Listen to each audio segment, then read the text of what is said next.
everyone, it's Jade from Career Journey Professional. It's been some time I haven't shot video. Today I want to share a topic which is also from a recent meetup event that I was holding, and I got a lot of positive feedback from it. So I want to share with you guys. It's on how to naturally network. So,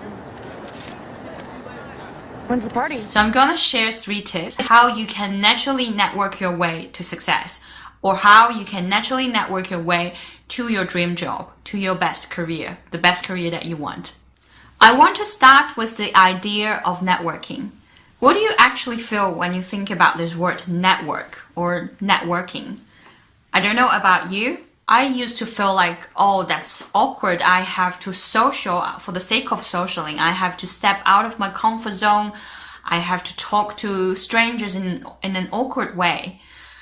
When I was holding up the event, the meetup event, I actually did some research about what is networking actually. Here, this is a definition I find. You may find it interesting too. So the idea of networking is creating a group of acquaintances and associates and keeping it active through regular communication for mutual benefits. Networking is based on the question, how can I help?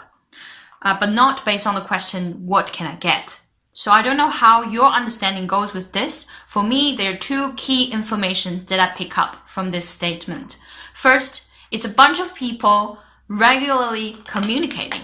Second one is you are mutually benefiting both parties. So when you actually think of it, this is in every relationship of our life. Every interaction we have with people. It could be your family, your friends, your classmates, your lovers.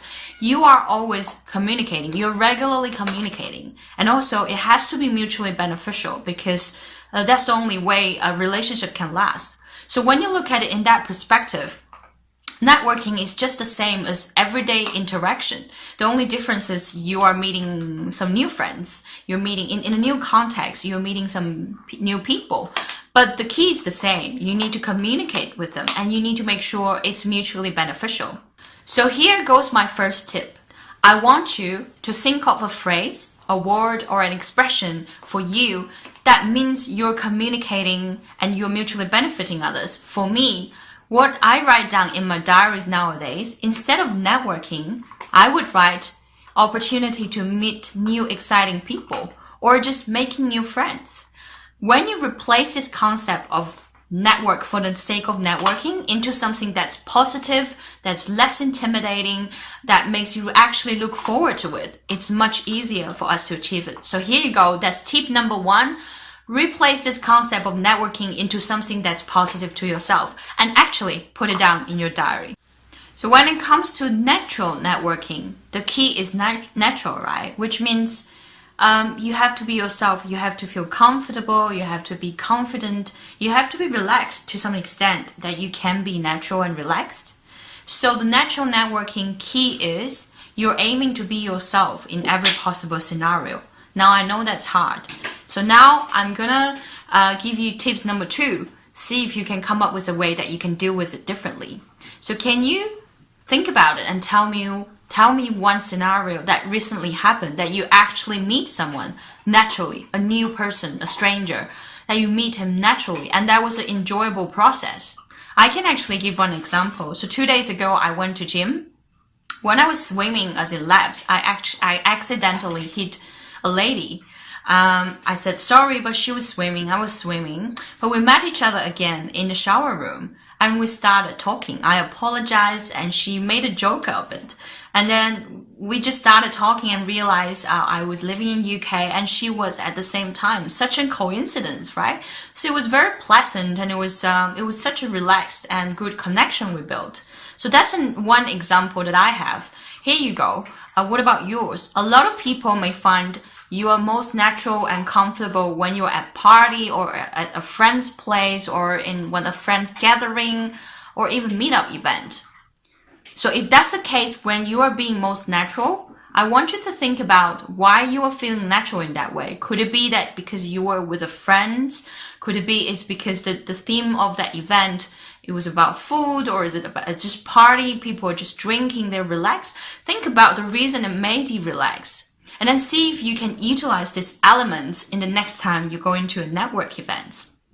For example, if you get relaxed after drinking a little bit, which is not necessarily good, but you can try that. And also bring a friend with you when you're going to a network event, which may ease your nerve a little bit. Or you actually find out you are more confident talking to a same gender, like a lady who looks warm and approachable. So think about your own experience and expand on that, because what worked for you in the past will work for you in the future. The third tip that I want to share, it's something I personally used and it was really helpful. It's if it's difficult for you to go to certain events, or if it's too intimidating, or the time doesn't fit, or the theme or the purpose of the event is not really intriguing for you, then I would certainly suggest you try host your own event. Like being the center of that event, being the host of the event, you would definitely have to interact with people actively, and people would have to come to you to ask about things. You would have to tell them you have to greet them. You would ask them if they want food, if they want drink, if they are comfortable.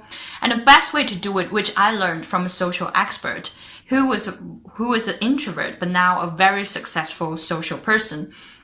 He said, you can actually invite, say, 5 of your friends who you know, but you ask them to bring a friend that you don't know. So in that way, you have a good mixture, a balance of people who you know and people you don't know. And you're comfortable and easy to communicate with the new people in that way and set up your new relationship or expand your network in that way. So be flexible as in how you can network, and be ready to make it in a comfortable for your own terms for yourself. Another way is going to meetup events, doing things that you really enjoy. Like if you enjoy food, go to the meetup events that people go and try out different food. Or if you like drinking, go to the pub crawl. Or if you like bushwalking, if it's cooking, or if it's painting, anything that you enjoy, go there, and you would definitely meet up with people who enjoy the same thing as you. And it's much easier to communicate and expand your connections and build up network in that way. Thank you very much for watching. I am actually holding a free challenge. There are limited spots. It's called Encounter Your Purposeful Career in 5 days. So a lot of people find it hard to find a career that they're happy in, that's aligned in their values, with their values. So what we're doing in 5 days is actually looking at what is the getting clarity of what you really want, what are you good at as in terms of skills, what are you looking in terms of values in your career, and what are the actual outcomes that you may want for your next career step. Find out the descriptions below if you want to enroll. Find out more information on this video, which I will link here. There are limited spots. You can get to work with me and ask questions. Please go ahead and apply. And I hope you find it useful, and best luck for everything in your life. Like your tilted stage, the role you made.